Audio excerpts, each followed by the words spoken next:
no man left behind, atau tidak ada yang akan ditinggalkan, saudara, yang menunjukkan betapa berharganya nilai seorang di hadapan Tuhan. Ketika Tuhan Yesus naik ke sorga, ada amanat agung yang dia berikan, dan amanat agung itu menunjukkan kepada kita betapa berharganya nilai seseorang itu. Karena Yesus berkata bahwa jadikanlah semua bangsa itu murid. Kata semua menunjukkan kepada keseluruhan. Artinya bagi Tuhan tidak ada yang ditinggalkan. Karena di dalam hati Tuhan tidak rela kehilangan satu jiwa pun. Dan saya dan saudara yang melayani di Gloria Misi ini, kita memiliki tanggung jawab yang sama, saudara yang kekasih dalam Tuhan. Nilai kita bukanlah nilai yang sederhana. Kita ditukar dengan darah Tuhan. Dan itu diambil dari dalam kitab Lukas pasal yang ke-15 ayat yang ke-4. Mungkin bisa di next berikutnya. Firman Allah berkata begini, siapakah di antara kamu yang mempunyai 100 ekor domba, dan jika ia kehilangan seekor di antaranya, tidak meninggalkan yang 99 ekor di padang gurun, dan pergi mencari yang sesat itu sampai ia menemukannya. Lukas pasal yang ke-15 ayat yang ke-4. Dari apa yang disampaikan oleh Tuhan Yesus ketika Tuhan Yesus memberi gambaran tentang jiwa-jiwa itu, sama seperti satu ekor domba yang hilang, dan Yesus meninggalkan, gembala itu meninggalkan yang 99, lalu kemudian mencari satu yang hilang itu, menunjukkan betapa berharganya satu jiwa di hadapan Tuhan. Dan saya dan saudara melayani di Gloria Misi, kita dipercaya oleh Tuhan dengan jiwa-jiwa anak-anak yang kita layani, saudara yang kekasih dalam Tuhan. Mereka adalah jiwa-jiwa yang berharga di hadapan Tuhan. Saya dan saudara memiliki tanggung jawab untuk membawa mereka kepada Tuhan. Betapa nilai mereka tidak kecil.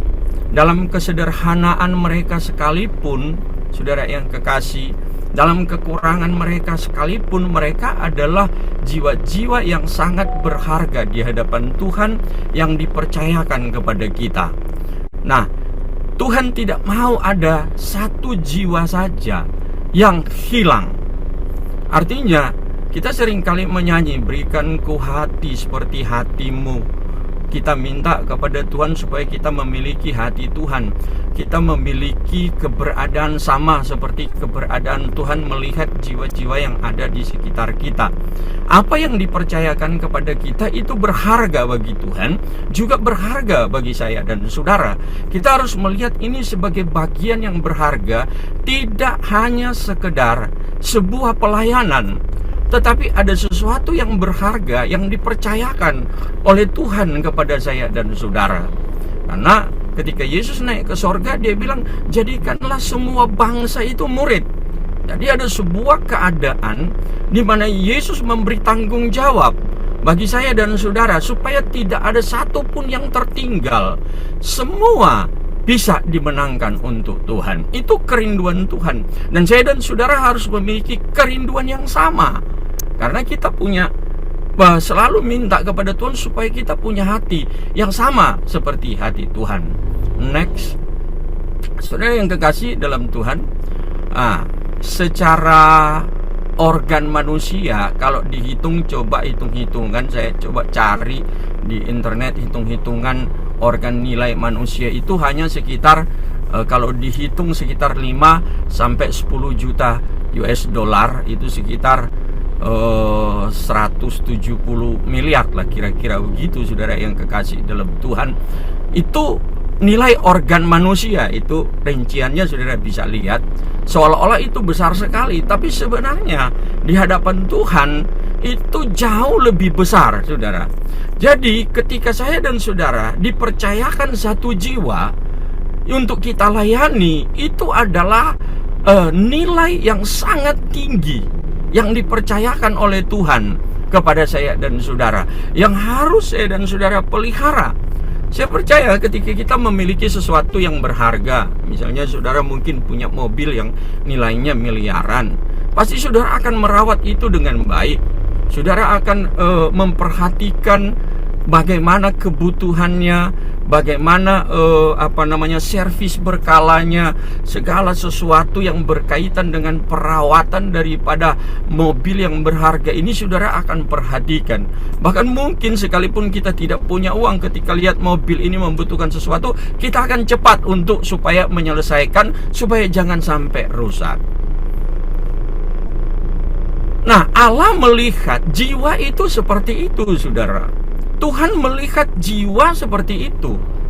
Anak-anak yang kita layani dilihat oleh Tuhan sama seperti sesuatu yang sangat berharga, sehingga Allah memberikan seluruh yang ada di dalam dirinya untuk menyelamatkan satu jiwa, saudara.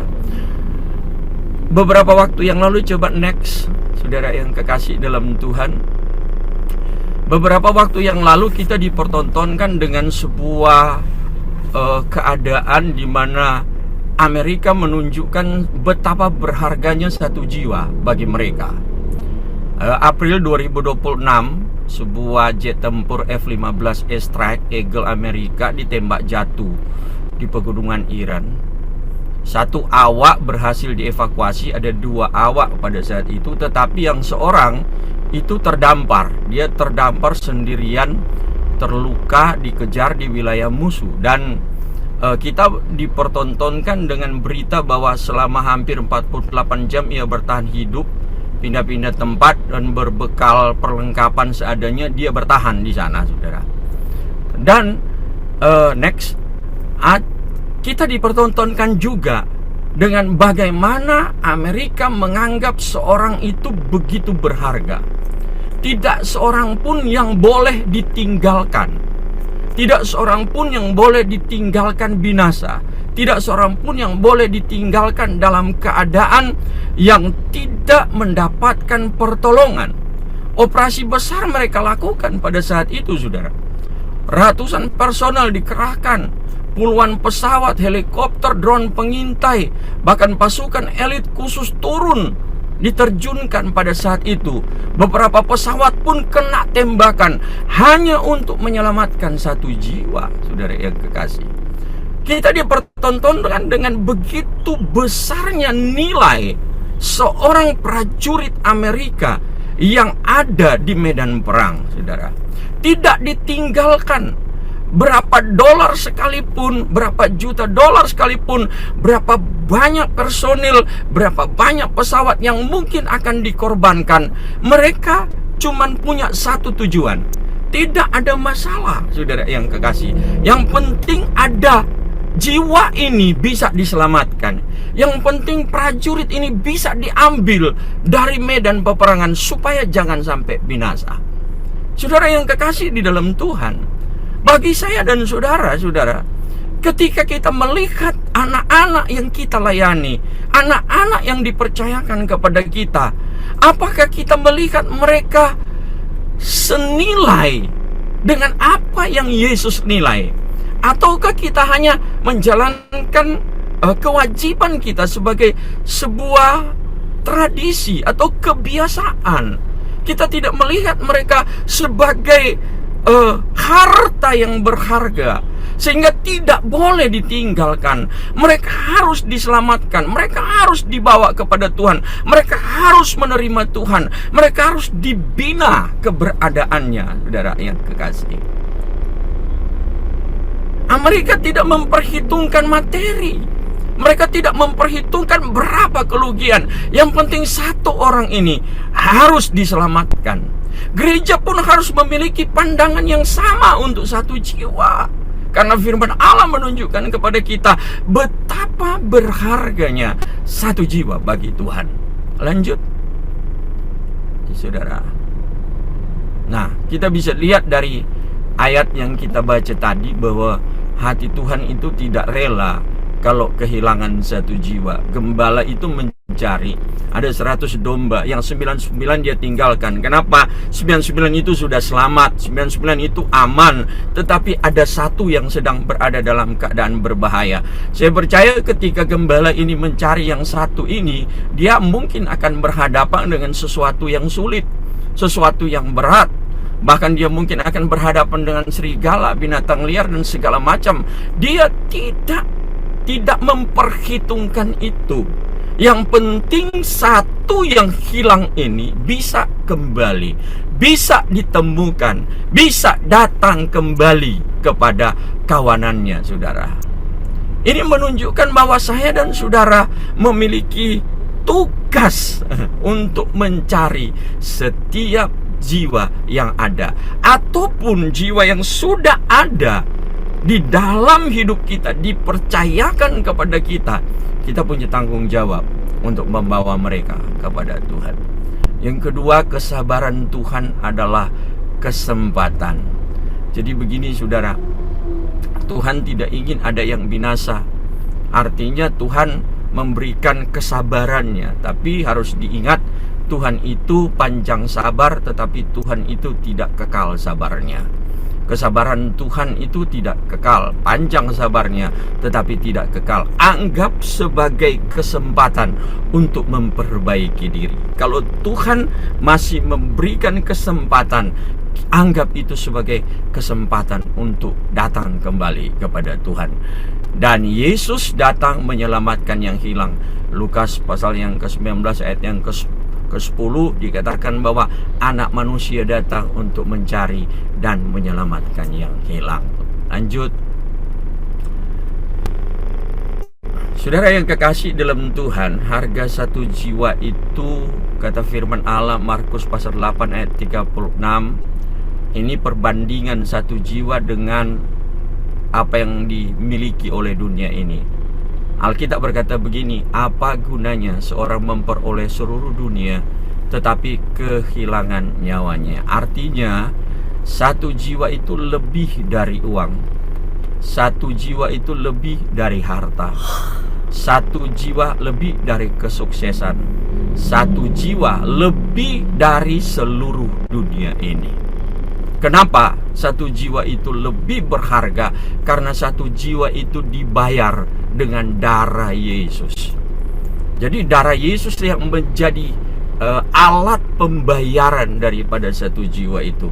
Sehingga saya dan saudara, ketika kita dipercaya untuk melayani anak-anak yang Tuhan percayakan kepada kita, kita harus melihat mereka bukan sekedar orang yang membutuhkan bantuan, bukan, saudara. Bukan sekedar orang yang membutuhkan uluran tangan kita, bukan. Tetapi kita melihat mereka sebagai pribadi yang berharga, yang sudah ditebus oleh darah Yesus. Itu artinya kita menghargai apa yang Yesus sudah lakukan bagi jiwa-jiwa yang dipercayakan kepada kita. Lanjut. Nah, kitalah yang menjadi partner Allah, mitra kerja Allah untuk pergi dan menyelamatkan jiwa-jiwa. Bukan hanya tugas pendeta. Karena apa? Karena banyak yang belum mendengar firman Allah. Dan kita harus menjadi alat Tuhan untuk membawa setiap jiwa ini kepada Tuhan, termasuk anak-anak yang Tuhan percayakan kepada kita. Kita harus bawa mereka kepada Tuhan. Kita harus jadikan mereka murid Yesus, sama seperti daripada amanat agung yang Yesus berikan ketika Yesus naik ke sorga. Pergilah, jadikan semua bangsa muridku, baptislah mereka, dan ajarlah mereka untuk melakukan segala sesuatu yang diperintahkan kepadamu. Kita ini tim yang menyelamatkan jiwa. Saya sering kali bilang begini kepada jemaat yang kami layani, saudara-saudara jangan pernah merasa bahwa saudara itu kecil nilainya di hadapan Tuhan, kecil perannya di hadapan Tuhan. Kenapa? Karena setiap orang dalam satu tim itu penting adanya. Keberadaan kita itu penting sebagai satu tim. Saya ibaratkan begini, sama seperti jam dinding. Saya bilang sama jemaat yang kami layani, untuk menunjukkan betapa pentingnya peran seseorang itu di dalam pekerjaan Tuhan. Saya katakan begini, seperti jam dinding